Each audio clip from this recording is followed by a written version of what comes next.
When Jack asked me to speak, he said that I could talk on any subject I like, if I was short, and then without those rough guidelines, I thought I might say a few words on the claim staking in Rossland, the mine production, and then a little bit on the geology and how it affects us today, without going too far into the past. I know that this thing is probably too far back for you to see, but as you know, the Dewey Trail came through in 1865, and the first claim stake was 1887, I think.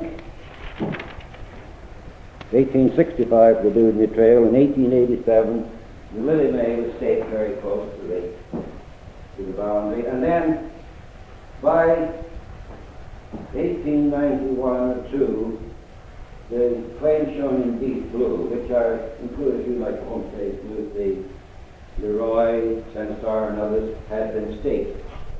The mining law of the states was based on the Spanish law, whereby a man could stake a piece of ground and own the land down dip as far as the vein extended.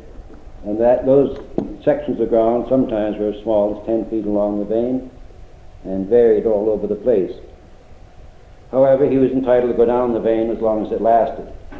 Well, then that Spanish law came into the States and was more or less adjusted to fit their conditions. When men were doing handwork, the claim was extended to a length of 1,500 feet and 300 feet on each side of the center line, and the vein had to be marked and discovered. Naturally, with the states providing the bulk of the prospectors in the early days in BC, the mining law followed the same system. So we had claims staked in the early days 600 feet wide and 1,500 feet long, and always staked on a valid discovery of ore in place. Well, by 1882, the discoveries of ore in place were beginning to fade out, and the government altered the act, permitting claims 1,500 feet by 1,500 feet. Now, this type of staking, these 1,500 by 600 foot claims, were fairly common in the Fairview camp, at Silver King, and at the Bluebell, of course, the really old-time mines, and a few in the Slow camp. Very few there, though. However, by 1882, the claim size was changed to 1,500 by 1,500, and by 1900, we had a couple of claims staked over at the Velvet, one through here, and then the expansion of the group immediately surrounding Rossland. The rest of at that time, machinery was coming in quite strong in mining, and essentially the claim and area permitted to be held, which was 8 claims. In the early days, a man could only hold 1 claim in his own name.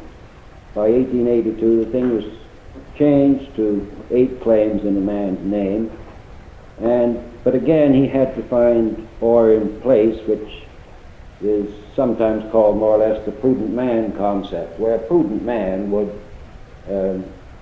consider that he had discovered ore.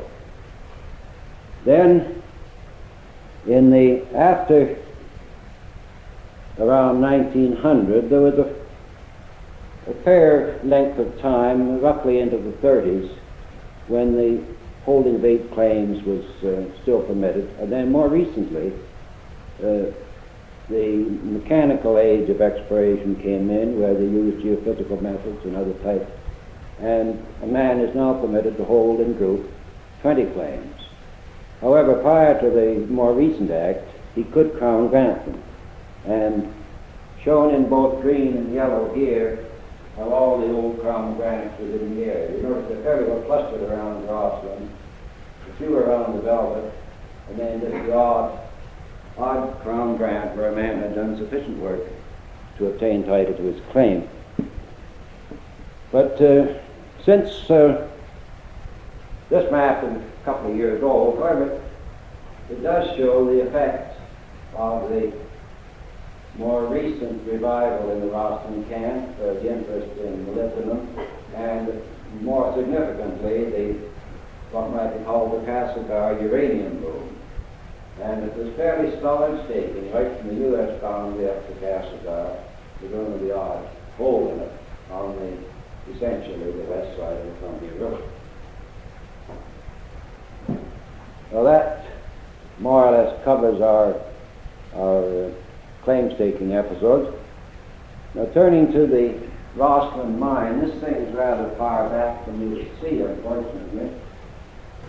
But starting in 1894, the Rossland mine commenced production under several owners. There were several different owners of the mine. The production peaked up to pretty close to 400,000 tons, about 360,000 by about 1904. And the value touched very close to 5 million as they exhausted the high-grade ores. By 1905 and 6, the mine was taken over by the Minto organization, and production more or less stabilized for a fair length of time, but was holding very close to 300,000 tons a year until there was a sharp peak during the war period because the demand was great, and then a very drastic drop-off down in 1918, at the end of the war. It fell right off rapidly, and the mines essentially started to close down. And what we look at here is a few little small peaks which represent the cleaning out of chutes and other odds and ends and the final complete shutdown roughly about 1928. Then there was a few years of no production, and a small little peak here when leases worked, mining some of the pillars and picking up stuff off the dumps, and it was sort of a semi-relief project which caused a small production in the period from 1933 to 37. Then there's a long gap of no production in the camp of any significance until the Red Mountain mine came into production.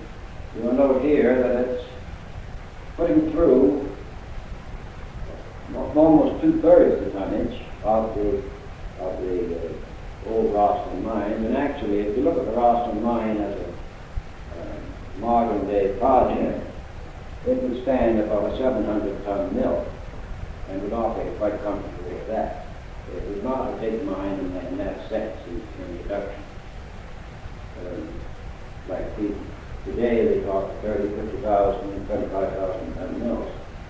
This thing here, 700 tons a day, would have been quite adequate to supply the mill capacity. But one other thing in its productive period, copper prices did peak to 20 cents a pound about 1906. But essentially, at the start of production, they were as low as 90 cents. It's 9 cents a pound. And then the general average through the period that it was in production would be not much more than 12 cents until the advent of the war, when it went up to 27 cents. Gold, of course, was constant all through the period at $20.67, and silver seemed to average about 60 cents. But during the war, they did get a large production, but there was a drop of from 27 cents to 12.5 cents at the start of the Depression, and that naturally knocked off about $2.50 a ton in the value of the ore at this point. So most of these type of mines, they generally rise to their productive capacity early, and then average out, and then come down on a very slow declining curve. They don't just snap off the way this one does.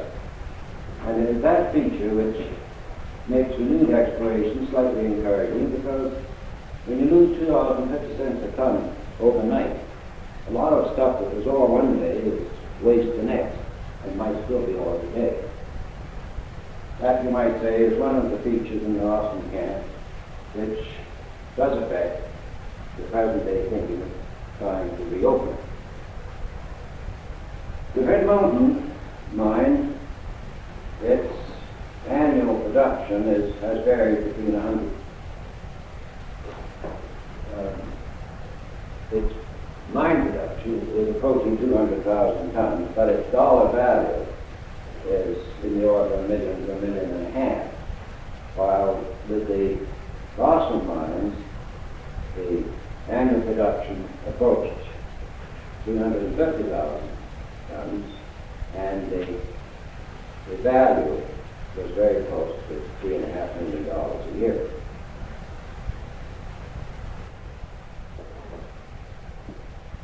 That the main feature in that is the sudden drop-off, the sudden drop in price is of some significance to us today, and actually history is of very little value unless it does give us some information on which we can use today. Returning to the geological end, which will naturally be very sketchy, the first event in Rossland was in the Pennsylvanian 300 million years ago, when there was a series of sediments laid down which we call the Mount Roberts sediments. You can barely see them, I imagine, from back here, but over here there was a land mass, and there was another minor land mass out in the near the coast, and they were dumping sediments into this inland sea. And in this map, it shows slightly better. This blue up here, standing up into this country, is what we see today of the Mount Roberts Formation, which is a series of silts and quartzite and limestone with very minor evidence of volcanic activity. That's roughly 300 million years ago when that was laid down, and it is the oldest geological event in this area. Then about 170 million years ago, there developed considerable volcanic activity along the coastline of this landmass to the east of us. And in modern day, they call that a volcanic arc environment. I don't know, you can't see it from here, but this shows in red the volcanoes that are lying offshore our own coast, which will be pouring up volcanic material. And the same occurred in the Rossland camp in the past.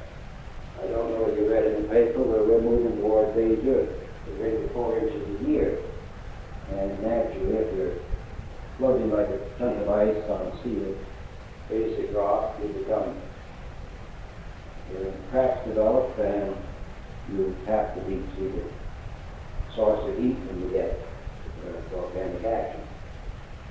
Anyway, 170 million years ago, it was poured out a lot of volcanic material, mostly andesitic, and it extends roughly from somewhere south of us in the U.S. up as far as Casno to the north, along curving around this old landmass to the east of us. Following the outflow of the volcanic material, which is called the Rossland Volcanics, there was an intrusion of the Nelson granite, which is dated from 105 to 150 million years ago. But this was preceded by this serpentine, what we call serpentine now, which was originally an ultrabasic material, ultrabasic rock, entering this structure here. Now it is partly on an east-west curving trend. There is a structure that comes roughly up Trail Creek and goes over more or less towards the Velvet Mine on Sheep Creek, and then swings up along the Columbia and sort of a general concave curve, which seems to have been the center of activity for over a long period of geological time. The Nelson granite is shown here in deep red and all this mass here. These are the different scales of the same mass. The Rossland Mines, which is closely related to the Nelson granite, entered this structure. And these early basic rocks came in along the same structure. So that these are the first intrusions into the area, later all the surface. And it seems that crack or structure was available for material to get into it, right from the earliest. And these came in later. The Rossland Mines followed the same crack, and at the same time the Nelson Baffler entered it at the north, and a piece of it appears over here beyond the velvet line of Coconut Sheep Creek. But that particular zone was a scene of considerable activity over a long period of time. It probably carries the source of the Rossland volcanics, which were spewed out on the country on both sides. It is a rather anomalous thing because it has roughly, not exactly an east-west trend, but an east and westerly, a southwesterly trend. And as you know, the bulk of the structures in the Rockies and in British Columbia are north and south. They do not, there's only the rare one that swings onto this particular trend. So that it's slightly anomalous to many other things that occur in the country. The last major event was the intrusion of the Coriel batholith, shown as that deep orange rock in this plant over here, and this patch being over here. It is a large syenite body with associated plascite dikes, which intrude the camp here, and also, to some extent, associated with the McGregor and Shepherd intrusus, which are mainly dikes and small plugs lying to the east of Rossland. This east-west structure seems to have had some effect on the vein pattern in the camp. I shoved the map up over there behind us. It's pruned. Unfortunately, I don't know whether many of you can see it. However, it does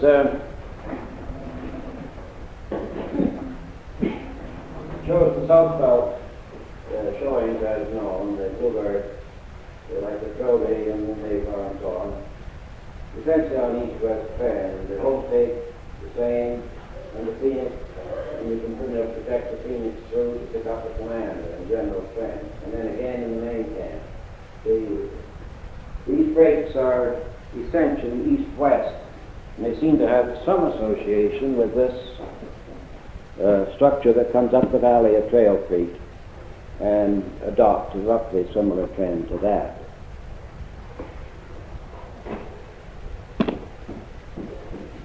Since the intrusion of the Coriel, very little has happened here. There was the Sophie conglomerate, which is quite supposed to be within the last 30 million years. And then, of course, since then, it's been essentially just readjusting the landscape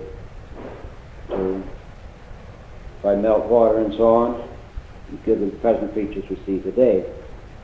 But looking at our history from the point of view of the world as a whole, our geological history, that is, if we considered the total age of the world as 1 year, the entire geological history of Rossland could be confined to the last hour of that year. So it's a very short geological history. We may have a long human history.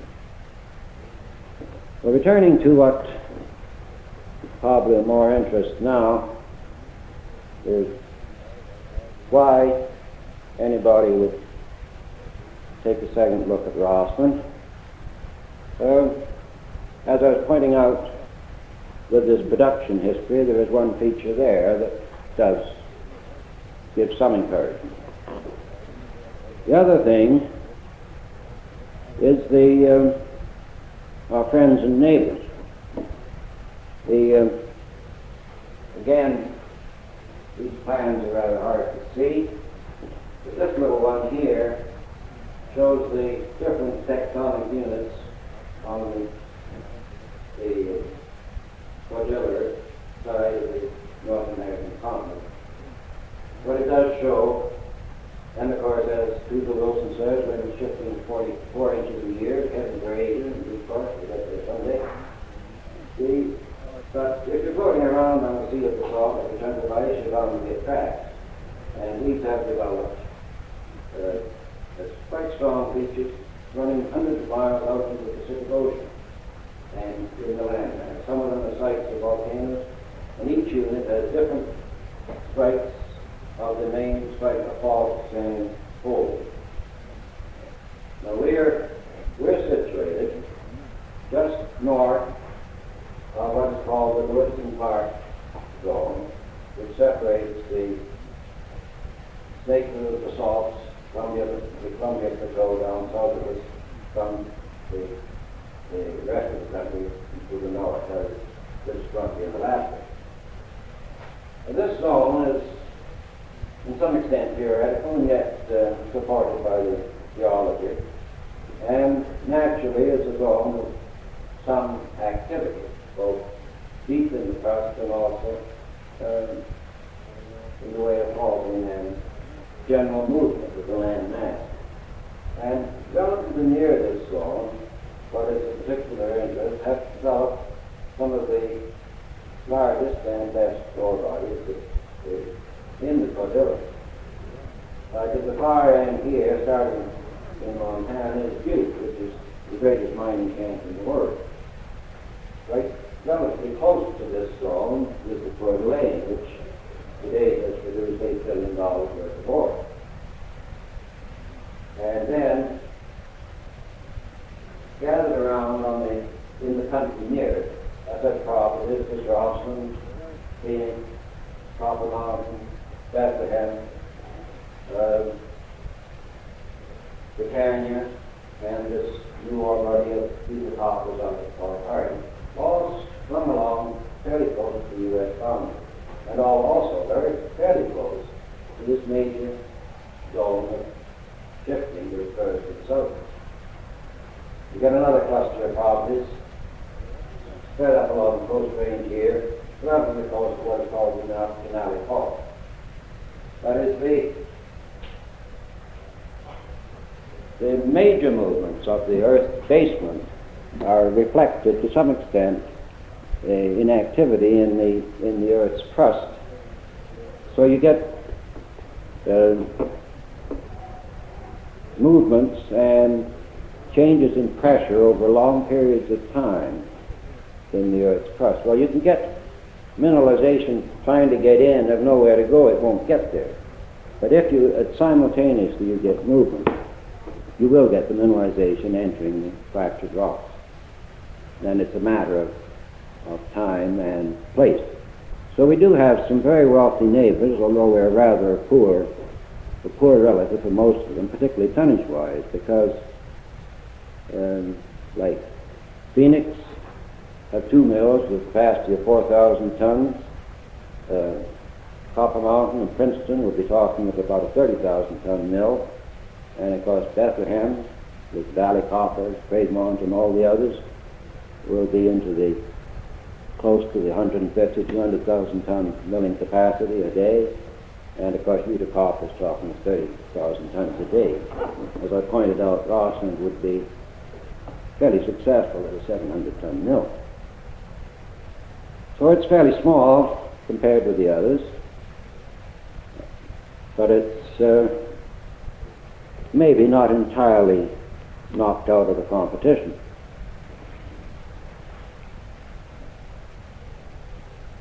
With these other properties being developed, Rossland seemed to be the only one left behind, although there's lots of people walked over the surface, look at it, say there must be oil left, or it's all gone, there's no use bothering. It doesn't, that's not a very aggressive method of exploration, so the only thing to do is to come to terms with the business and attack it as best can be done. The mine itself produced 6 million tons, which to today's prices, the present prices in metals are roughly about $40 gold, $2 silver, and 55 cents copper, 57, 55 cents. Taking those values, the mine production has now risen to $180 million. Now it's most of these old mines are fair guess that there could be 10% of the oil left behind, pillars, ore remnants in other ways. In other words, the overall target of your new development is $18 million. Now, of course, some of that won't be retrievable, but then there could be new discoveries. And another feature that favors the mine is that they did not employ a geologist on staff. They had the odd consultant, which as everybody knows is not much use to anybody, but they didn't have a day-to-day geological control. Now, without geologists in most of our mines, we'd be completely in the dark. You have to have a strong geological staff to operate today, and this proposed opening into the mine will at least permit geologists to look at it, and might lead to new discoveries and new ideas of how to do things. And it's a gamble, but split into two parts. One is the possible salvage value of the mine, which was in the order of 18 million, as I said. The other is what might a strong geological team find in the way of new ore. That we don't know, but all that can be done from the surface has been done in the way of looking. Now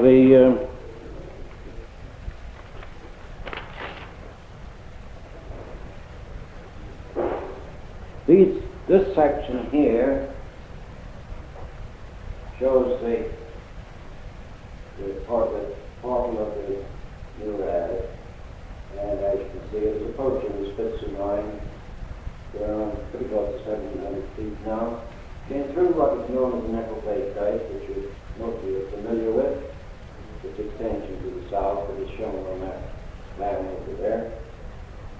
Then went through one night, and then again into another dike, and it's back now into the glassite rock, which forms the footwall of the Spitzer also. Now this last dike we hit seems to be heading roughly east and west, and it is completely anomalous to the view. As far as I know, we never expected to see it. Doesn't show on the surface, but the Spitzer Alaskite and this dike both seem to be striking east-west, roughly parallel to that structure I was mentioning to you earlier. And for most of the Alaskite dikes and most of the Lamplifier dark dikes are striking north-south, except for this bunch around the Spitzer. What that means in the way of the chances for the Spitzer is unknown. The only thing to do is you can hope for the best. The tunnel, we started at 2,045 foot elevation. We'll tap this prospect from Leroy, which is at 800 feet below the collar of the Leroy shaft, or 500 feet below the Black Bear attic. And we'll drain the mine down to that level. It will open up roughly 80% of the stoped area, and although it's far from the bottom of the mine, which is around 2,000 feet below the collar of the Leroy,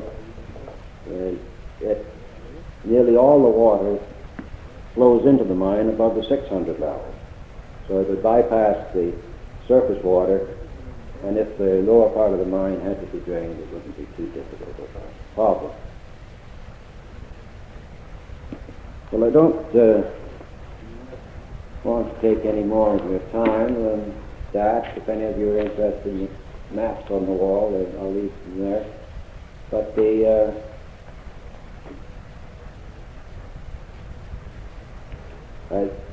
I think the area is of some interest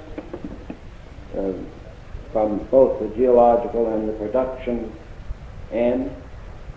I don't feel that the mine production carried through to completion. It stopped abruptly, partly on account of metal prices. And all that can be done on the surface geologically has been done, so that the next step for this gas is to get underground and have a look. Thank you.